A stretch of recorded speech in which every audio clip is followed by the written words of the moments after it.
Assalamualaikum warahmatullahi wabarakatuh dan salam sejahtera. Terima kasih diucapkan kepada anda yang terus setia bersama dengan RTM 1 ketika ini. Saudara, itulah dia gambaran yang dapat anda saksikan ketika ini di Dewan Merdeka Pusat Dagangan Dunia Putra di Kuala Lumpur yang sedang menyambut ketibaan Yang Amat Berhormat Timbalan Perdana Menteri Datuk Seri Muhammad Najib Tun Haji Abdul Razak dan juga Yang Amat Berbahagia Datin Seri, di mana malam ini saudara kita akan menyaksikan penyempurnaan Malam Kemuncak, satu acara yang julung-julung kali diadakan. Mampukah dunia Melayu mencorakkan arah pentadbiran dunia pada masa hadapan? Olga Vasilevskia. Terima kasih Tuan Penerus Majlis.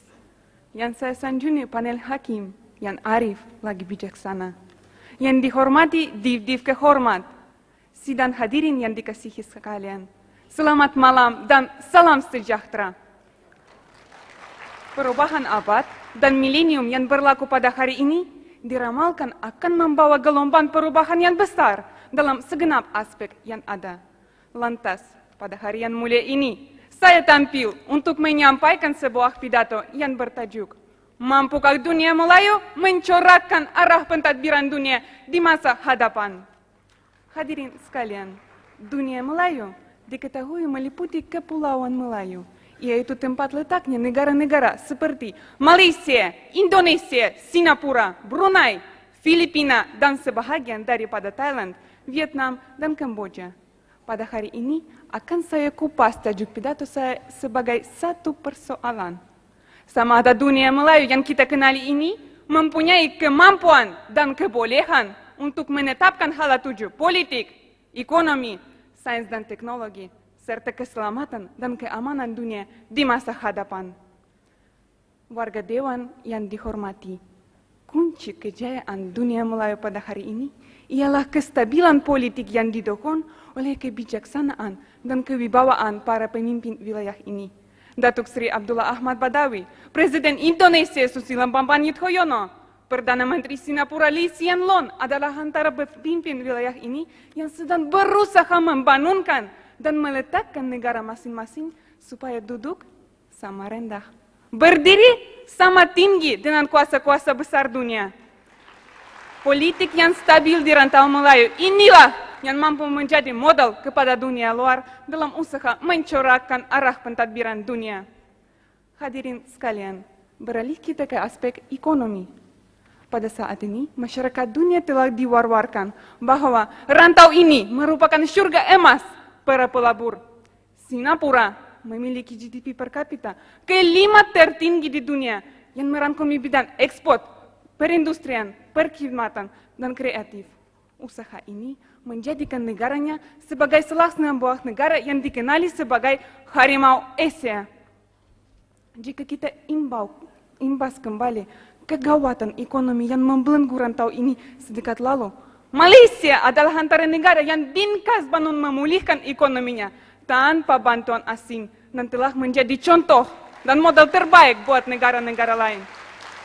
Pemimpin Malaysia juga cukup berani untuk melepaskan ikatan ringgit daripada dolar Amerika Syarikat dan hasilnya ekonomi Malaysia mampu berdiri teguh tanpa pengaruh kuasa-kuasa besar dunia.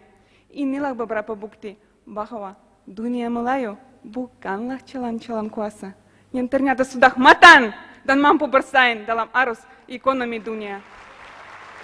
Warga Dewan, warga berilmu, bermula sebagai pusat ajaran agama Islam, dunia Melayu menorak langkah mengembangkan pelbagai cabang ilmu yang lain, termasuk sains dan teknologi.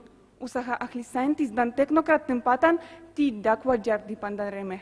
Sebagai contoh, kejayaan ahli saintis Malaysia menghasilkan etanol dari nira nipah dan proyek biodiesel dari kelapa sawit telah berjaya membuka mata dunia. Dunia Melayu juga banyak menyumbangkan kepakaran dan kemahiran mereka dalam bidang kejuruteraan dan perubatan.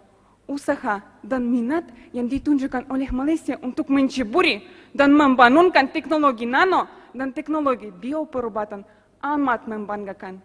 Maka di sini satu lagi cabang pentadbiran dunia, yaitu pentadbiran sains dan teknologi juga mampu dicorakkan oleh dunia Melayu.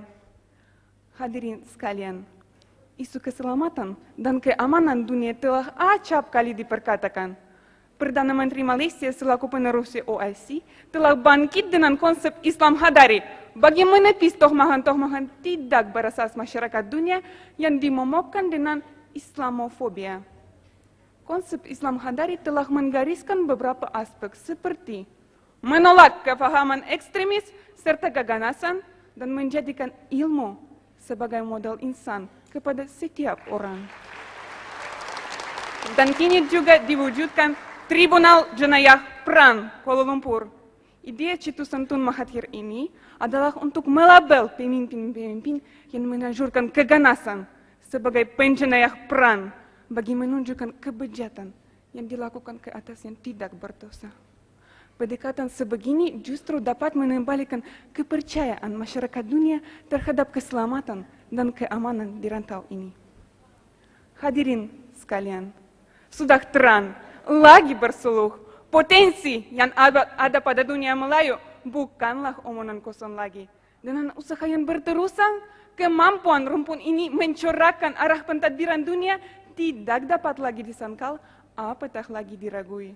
Namun, perlu diingati bahwa impian ini tidak semudah yang disangka.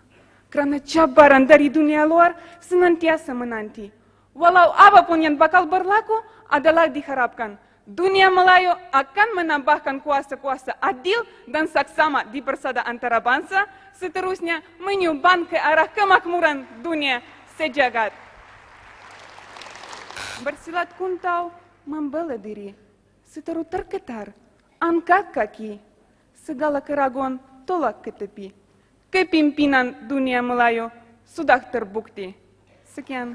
Terima kasih.